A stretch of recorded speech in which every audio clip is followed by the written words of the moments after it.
Bismillahirrahmanirrahim. Barang siapa yang menginginkan kemuliaan di dunia dan akhirat, maka hendaklah dia menjalin hubungan dengan Al-Quran, berusaha berdekatan dengan Al-Quran. Kalau kita tidak mampu dekat dengan Al-Quran dengan cara menghafalnya, maka dekatilah Al-Quran dengan cara banyak membacanya. Kalau seandainya kesibukan atau keterbatasan tidak bisa membuat kita banyak baca Al-Quran, maka pedulilah dengan mereka-mereka yang mendidik anak-anak kita dengan Al-Quran. Kalau seandainya kita tidak bisa dengan cara ini, bantulah pembangunan pondok-pondok dan rumah-rumah tahfiz.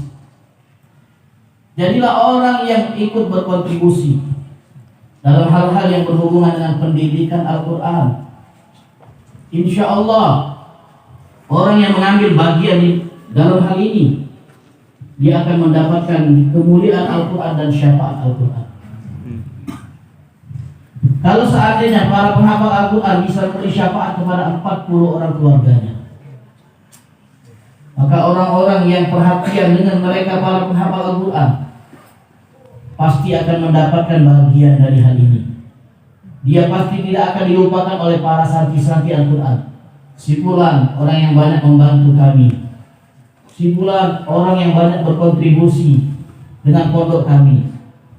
Didoakan oleh para hafiz, para calon penghafal Al-Quran setiap hari, karena dia adalah orang yang paling berperan dalam pembangunan pondok pesantren ini, baik dalam bentuk dukungan moral atau ide atau semangat dan yang lain sebagainya. Didoakan oleh para penghafal Al-Quran yang lisan-lisan mereka itu selalu dibasahi dengan ayat-ayat Al-Quran. Apakah tidak menjadi sebuah kebanggaan ketika nama kita ini ada di hati para penghafal Al-Quran? Kita tidak hafal Quran, kita bukan ulama, kita orang biasa.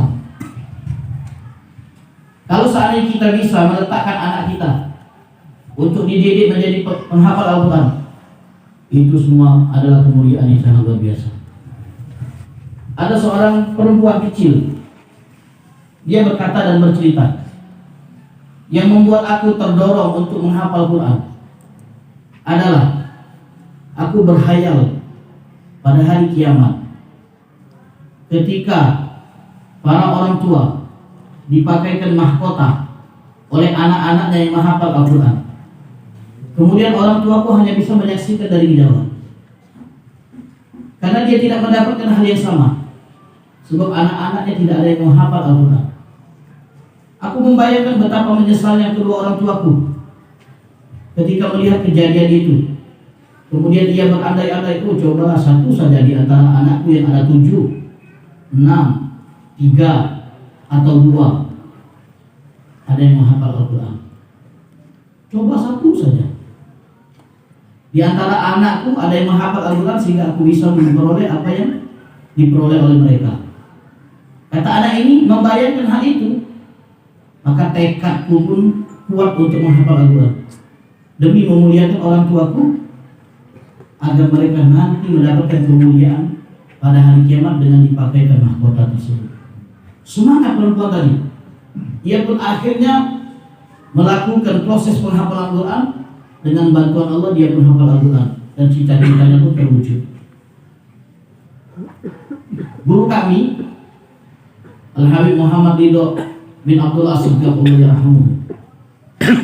dalam sebuah kesempatan ketika beliau memotivasi murid-murid yang menghafal Al-Quran dengan beliau agar mau menjaga hafalannya, beliau berkata, ketahuilah bahwa saya sendiri pun hafalannya belum kuat, dan saya cemburu dengan mereka yang hafalannya kuat. Sampai saat ini saya berusaha untuk menguatkan hafalan saya, karena beliau sibuk berdakwah, mengajar, sehingga kesempatan untuk mengulang dan menguatkan hafalan itu terbatas. Namun beliau selalu berusaha. Saya sampai sekarang, kata beliau kepada murid-muridnya, masih berusaha untuk menguatkan hafalan. Dan tidak ada yang paling membuat saya cemburu kecuali kalian yang hafalannya kuat. Dan beliau mengatakan, tahukah kalian kenapa saya berusaha untuk bisa menguatkan hafalan dan tetap bisa menjadi seorang hafiz? Karena saya ingin berbakti sama orang tua saya. Tidak ada yang bisa saya persembahkan buat orang tua saya kecuali mahkota di hari kiamat, ketika para penghafal Al-Quran meletakkan dan meletakkannya di atas kepala orang tua mereka. Itu saja. Karena saya tidak bisa bakti sama orang tua di dunia dengan cara apapun. Bangunkanlah orang tua kita rumah, gila, berikan mereka uang setiap bulan 20 juta. Itu tidak apa-apanya, tidak ada apa-apanya dibanding dengan kemuliaan yang akan diberikan oleh Allah kepada mereka saat anaknya hafal Quran. Mudah-mudahan Allah Subhanahu wa taala bantu proses pembangunan pondok pesantren ini. Dan semoga Allah jadikan di antara anak-anak kita, kalau tidak cucu-cucu kita, sebagai para penghafal Al-Quran, insyaallah ta'ala. Amin ya rabbal.